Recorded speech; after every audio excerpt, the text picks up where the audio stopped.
This is Gabe Cook with Debate Kansas City, and I'm going to be giving you an introduction to judging policy debate. This video is designed for people who have never judged policy debate before, or maybe they've only done it a time or two. And before I get into the specifics, let me thank you very much for judging a policy debate, especially if you're involved with Debate Kansas City. Without your help, we couldn't put on debate rounds. Students wouldn't have the opportunity to debate. So thank you very, very much. Now, before I get into a description of the Debate Kansas City policy guide sheet, which we give out to all judges at all tournaments, I'm going to give you 3 quick tips on what makes a good judge. First, be confident. You have the ability to judge a debate. You judge debates every time, right? We're always debating things in our mind. We're making choices. Should I buy that? Should I not buy that? Elections, you have to decide who you want your leader to be. You debate all the time and you make choices all the time. So be confident in your ability to bring those skills to the table at a high school policy debate tournament or a middle school policy debate tournament. Now, in addition to being confident, you need to be objective. Remember, you're not voting for whatever side you agree with. You're voting for whatever side did the best job making their case. You have to be objective. You have to put your biases aside and just vote for whatever debate team was better, regardless of what they were arguing. Finally, pay close attention. Try and take notes during the debate round and really be thinking to yourself throughout the debate which side you think is winning at that time. If you are confident, objective, and you pay close attention, you will be a good judge. Now I'm going to run through the guide sheet and just talk about the main points that you'll find throughout it.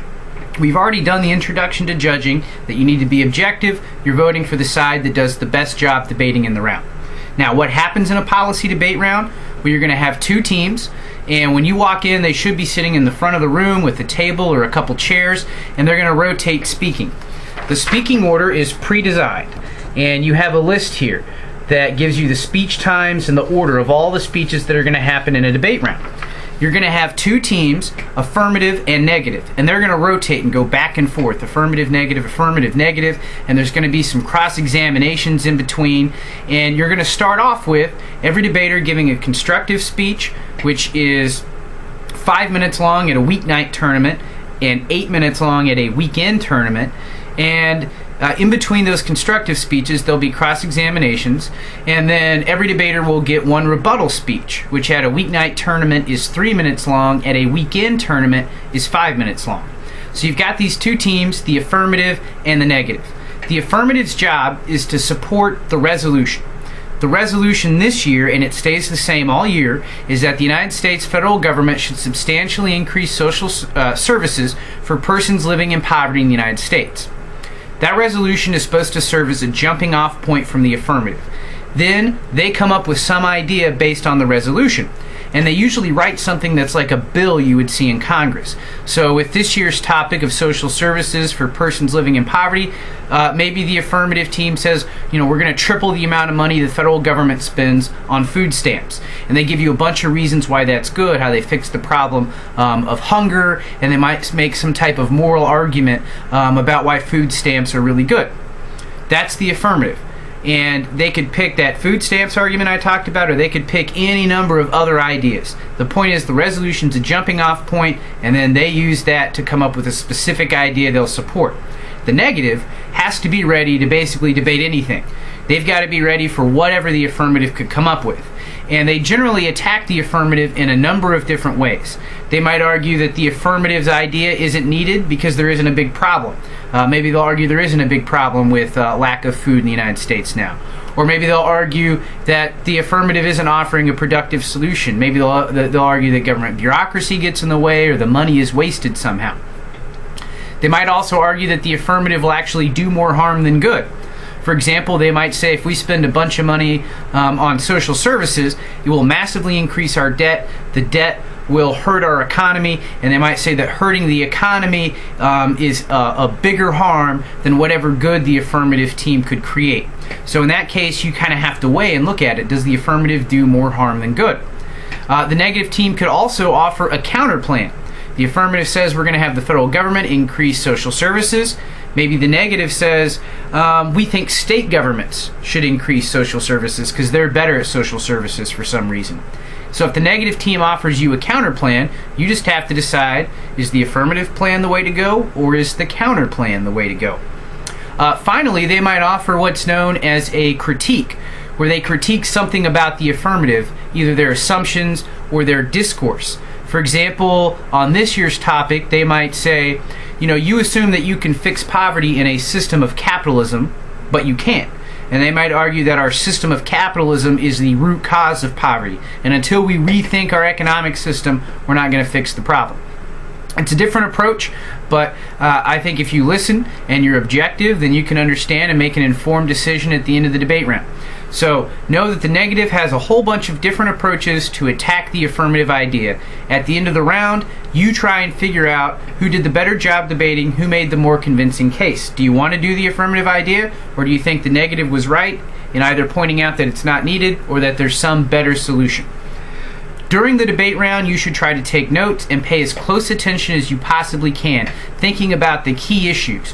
When I judge a debate, I'm constantly thinking which team is ahead right now, and I'm trying to evaluate, how would I vote if the debate round ended now? And that keeps me engaged in the round.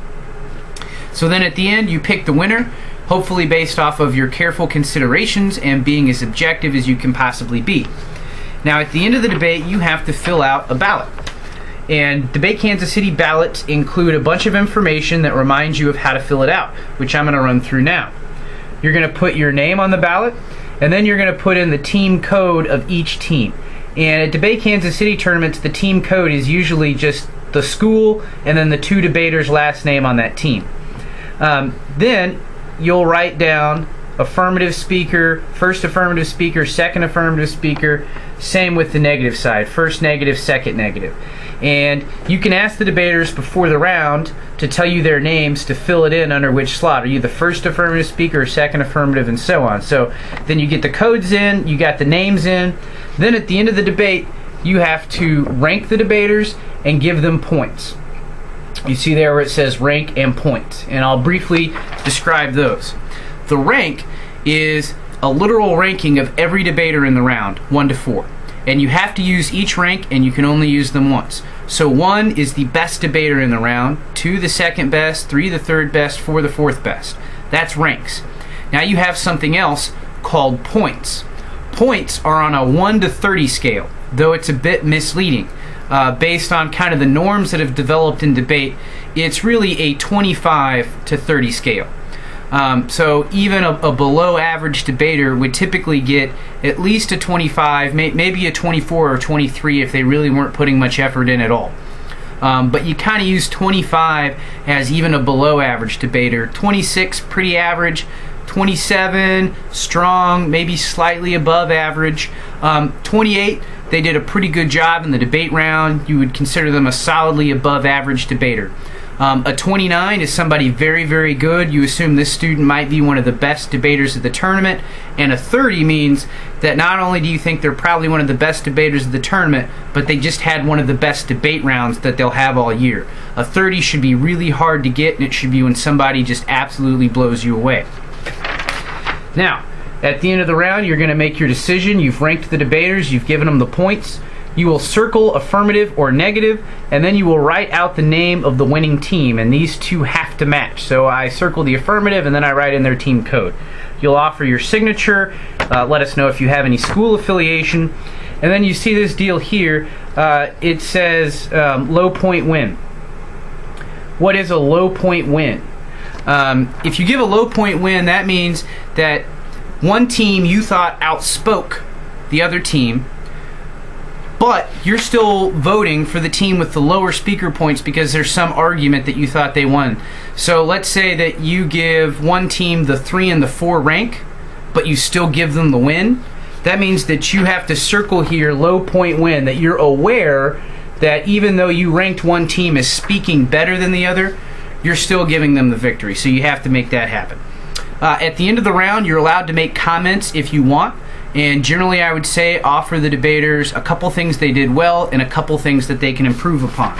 You also explain and write out your decision in this blank space, and that's helpful for coaches to see why you voted the way you did so they can help improve the debaters. So that's a very quick run through for how to judge a policy debate. Hope it was helpful,